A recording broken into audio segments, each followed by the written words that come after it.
So what specific initiatives are you putting in place to bring in new foreign investors?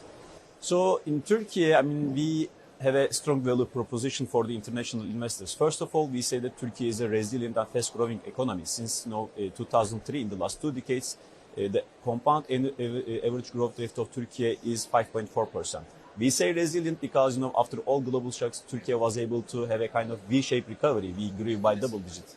Secondly, we are committed for structural reforms since 2003. And this enabled us to develop a business-friendly investment environment. Thirdly, globally, there is a big debate on the skill gap. So all the companies are, trying to, recruit people. They are trying to retain the people within their organizations. And reskilling and upskilling is a challenge globally for companies and countries. So we see that Turkey offers a deep, competent and competitive talent pool, and this creates a competitive edge for us. Lastly, as we always say, Turkey is located at the nexus of Europe, Asia and Africa, and it offers a global market access. Of course, geography is not enough. Thanks to the investments under the leadership of President Erdogan in the last 2 decades, especially for the infrastructure and superstructure. We invested a lot for the logistics, energy, healthcare, education and digital infrastructure, and it enabled us to position Turkey as a regional hub.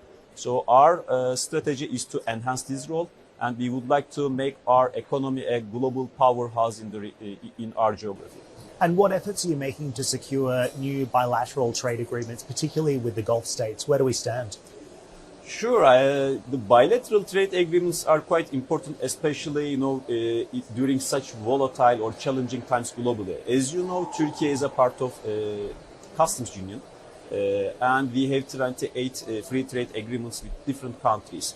When it comes to Gulf countries, recently we signed a comprehensive economic partnership agreement, which is called a CEPA, with UAE, and it is effective since just recent September.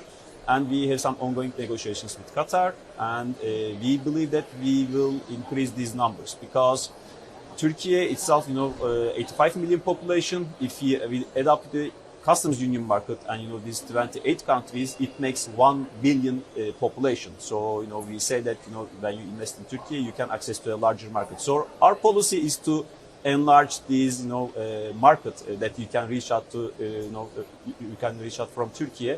So our policy is to increase the number of the bilateral trade agreements.